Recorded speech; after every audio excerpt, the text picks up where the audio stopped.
जी के साप्ताहिक कथा संस्करण में आप सभी भक्तों का स्वागत है। आशा करता हूँ आप लोग अच्छे स्वास्थ्य में होंगे।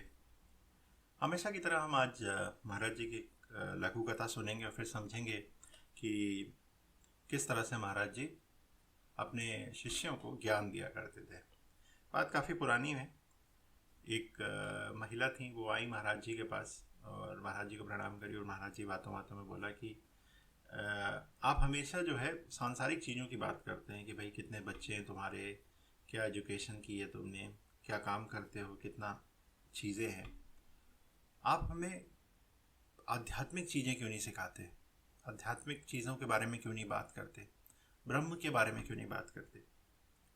महाराज जी बोले ठीक है, मैं तुम्हें आध्यात्मिक चीज़ें सिखाऊंगा, पढ़ाऊंगा, परम ब्रह्म के बारे में जानकारी दूंगा। उसके बाद वो महिला जो आई हुई थी वो कैंची में छोटे छोटे कामों में लग गई, जो कि सभी भक्त करते हैं वहाँ जाकर। उसके बाद जब शाम का समय आया तो उनकी जो जिस बस से उन्हें नैनीताल वापस जाना था, उस बस का समय आया और वो महाराज जी के समक्ष आके प्रणाम करके बोली कि महाराज जी अब मुझे जाना है। महाराज जी बोले कि तुम अभी क्यों जा रही हो, तुमने तो ब्रह्म के बारे में ज्ञान चाहिए था। बोले महाराज जी मुझे अपनी परिवार को देखना है, खाना बनाना है और ये सब करना है, तो मुझे अभी जाना होगा। तो महाराज जी ने बोला नहीं तुम मत जाओ, अभी रुको, मैं तुम्हें आज ब्रह्म के बारे में जानकारी दूंगा, तुम यहीं बैठो। बट वो जो महिला थी वो अपने घर जाने की जिद करती रही और फिर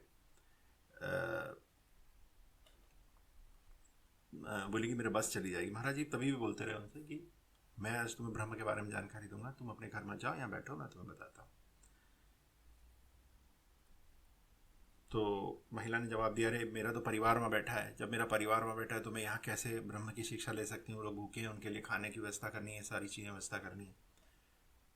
तो महाराज जी बोले पहले तो तुम ब्रह्म के बारे में जानकारी चाहती हैं, जब मिल रही है तो हम ले नहीं रहे हो, क्या बात है।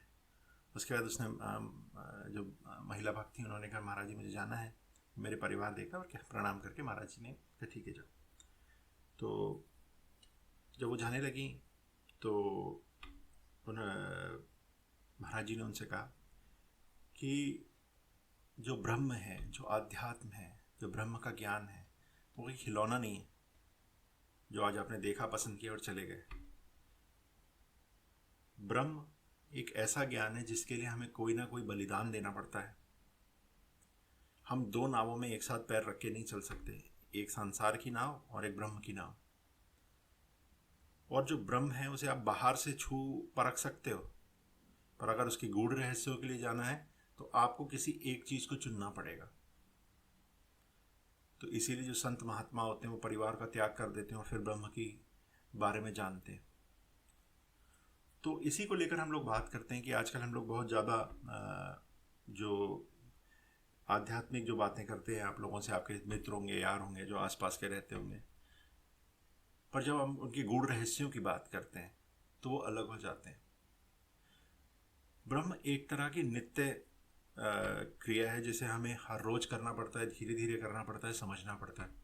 शायद मैंने ब्रह्म को कभी छू के या दूर से भी नहीं देखा है, पर हाँ ऐसे काफ़ी संतों से मैं कोई बारे में ज़रूर जानता हूँ जिन्होंने वाकई ब्रह्म का ज्ञान प्राप्त किया। पर जैसे जैसे आप ब्रह्म का ज्ञान प्राप्त करते हैं, आप धीरे धीरे धीरे धीरे जो है संसारिक चीज़ों से ऊपर उठते जाते हैं। ऊपर उठने का मतलब कि आपको जो छोटी छोटी जो चीज़ें जिनसे हमें बहुत फ़र्क पड़ता है, काम, क्रोध, मद, लोभ, ये जो सारी चीज़ें होती हैं तो आपके लिए कोई चीज़ ही नहीं रहती। उसके बाद दूसरा स्टेज है कि आपका जो है परिवार, किसी से भी जुड़ाव अलग हो जाता है। काफ़ी लोग मुझसे कहेंगे कि अरे ऐसा कैसे हो सकता है कि हम अपने बाल बच्चों को छोड़ दें, हम अपने माता पिता को छोड़ दें, अपनी धर्मपत्नी को छोड़ दें। तो जो ब्रह्म है वो एकल ज्ञान है। जब आप उसके बारे में जानने लगते हैं तो बाकी चीज़ें पीछे छूटती चली जाती हैं।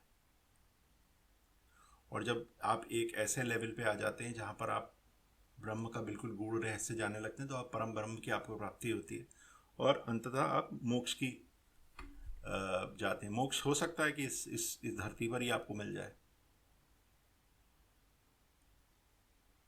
तो इसी के साथ आज का संस्करण यहीं समाप्त करते हैं। धन्यवाद।